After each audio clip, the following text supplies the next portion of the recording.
Today's video is based off a line in Misfit Soto's new song, Gang Gang. Listen to the song and then check this out. It was cracking, everybody. So, about to head out to work. I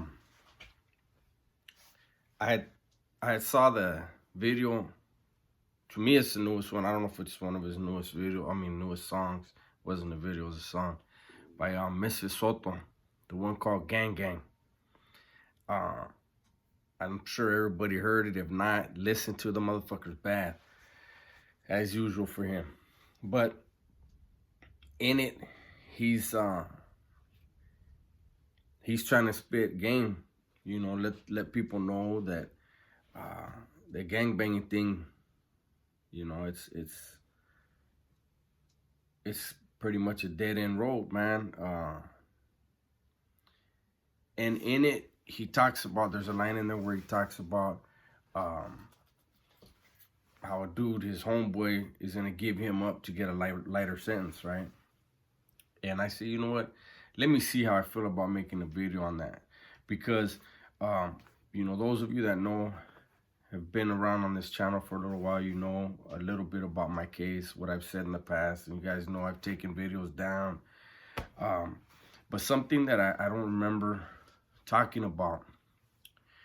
So my case happened at the after party of a baptism, right?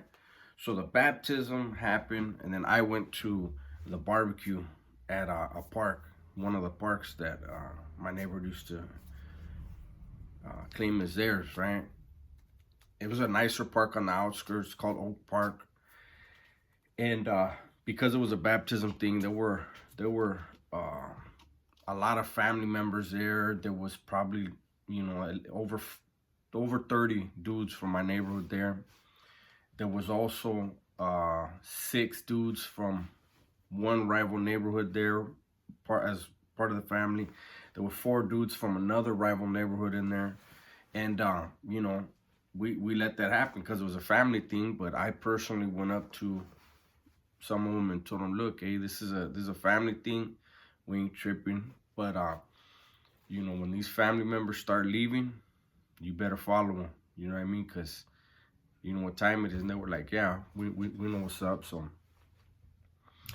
sure enough, when it got dark, the family members started leaving, and the rival gang members started leaving, and that's when everybody started talking about, like, hey, what are we gonna do? Where are we gonna go? And it was 14 of us that decided to go over the bridge and keep partying with the family who had baptized their kid. The rest of the homies decided to go different places or wherever they wanted to go. I don't remember.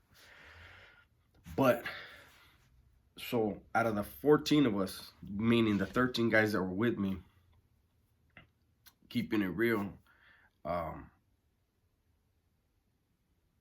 would have, okay, first of all, only about 4 of them had been from the neighborhood before I went to YA. So these dudes, majority of them were newer dudes I hadn't done nothing with, dudes I didn't really know that good, you know. So being that it was a baptism thing, and you know, we're just celebrating that, you know, wasn't really tripping. We weren't expecting to get into some shit, especially being still in the neighborhood, even though we're on the outskirts of our neighborhood. But had I thought, like, none of them dudes, other than one that was with me that night, my road dog, none of them other dudes that were there with me that night would have been dudes that I would have felt like, hey, I can go do a holler with these dudes. Hey, let's go do something together, because I didn't know them. You know, I didn't know them like that.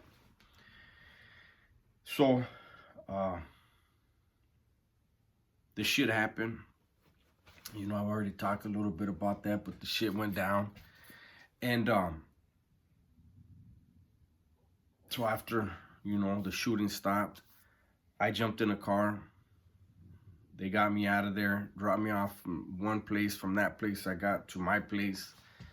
And actually, the first place they dropped us off, we actually, you know, they say don't ever return to the scene of the crime. I did it.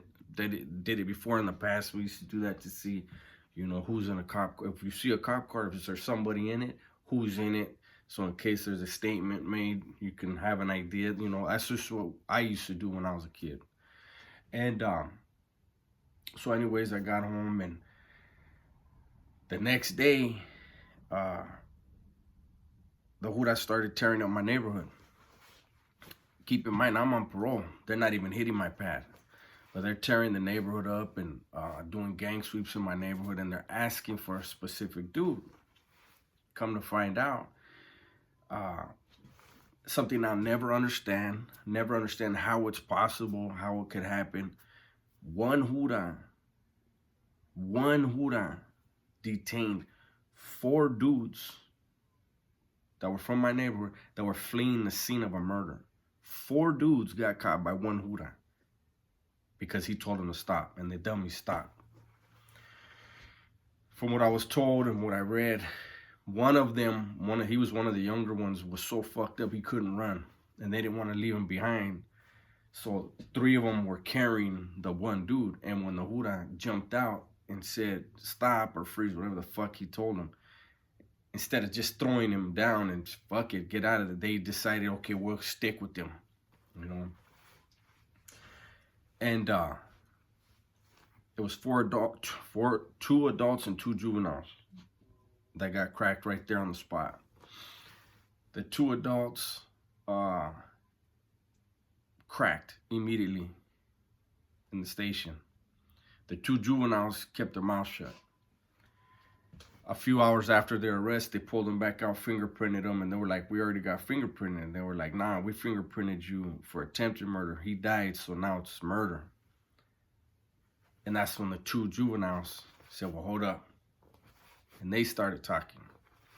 So that's why. Now, all 4 of them gave up one dude, right? So the next day, like I said, they're tearing shit up. I go to my road dogs. He's like, get the fuck on, because he knew it was me.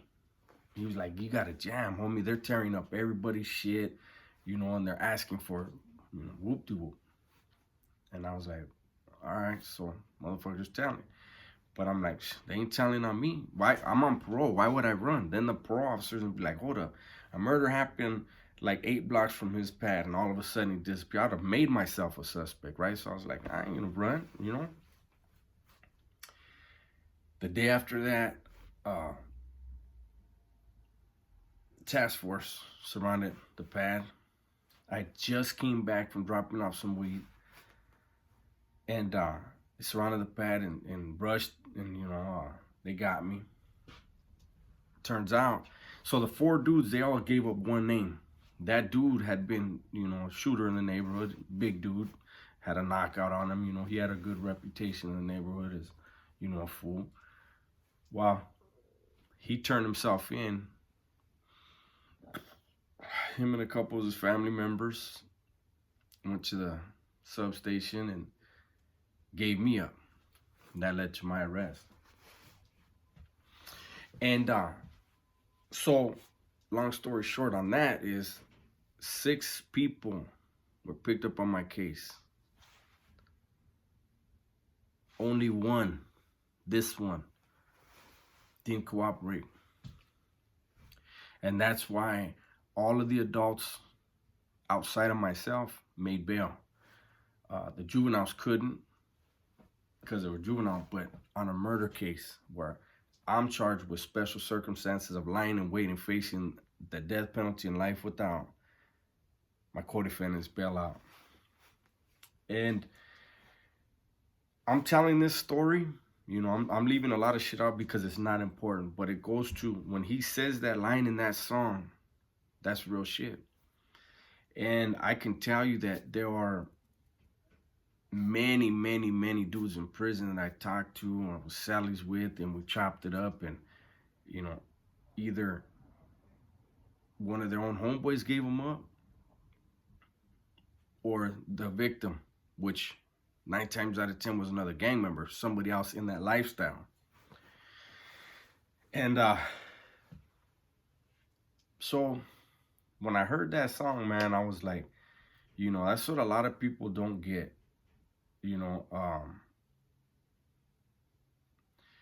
I've mentioned it before, when people try to live up to other people's expectations or other people's standards, they don't realize they're sacrificing their own standards, and they're sacrificing themselves in the process. Trying to be what someone else wants you to be means you ain't being you. And for every decision that we made, especially a bad decision, there's a very bad outcome. And a lot of times it could be because of our rage or our hate or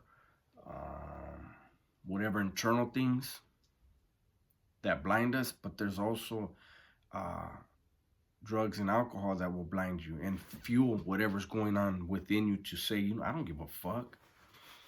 And at the time you're telling the truth, you don't give a fuck. But,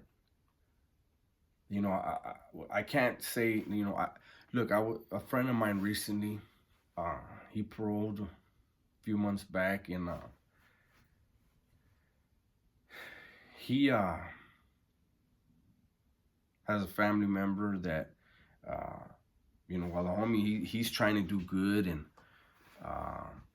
stay out this time. He's got a family member that's still fucking up, getting high and living that lifestyle. And, and so my friend was like, damn, homie, I can't leave my primo hanging, this and that. And I told him, hey, homie, nobody can tell you what to do. You know that. A man cannot tell another man what to do. But because I love you and you're my friend, I don't give a fuck if you get mad at me. Because what I say from love is, you feel like you can't leave your primo hanging when he's making these decisions. But then you can leave your mom and your kids hanging, right?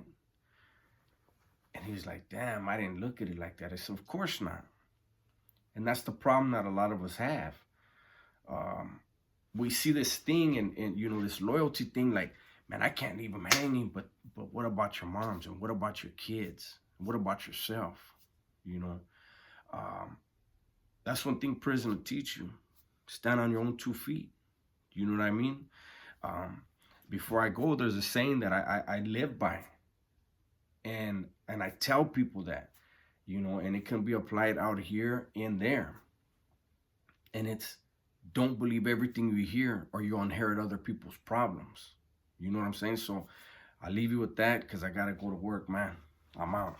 All right, you guys be good and stay safe, man. I'm out.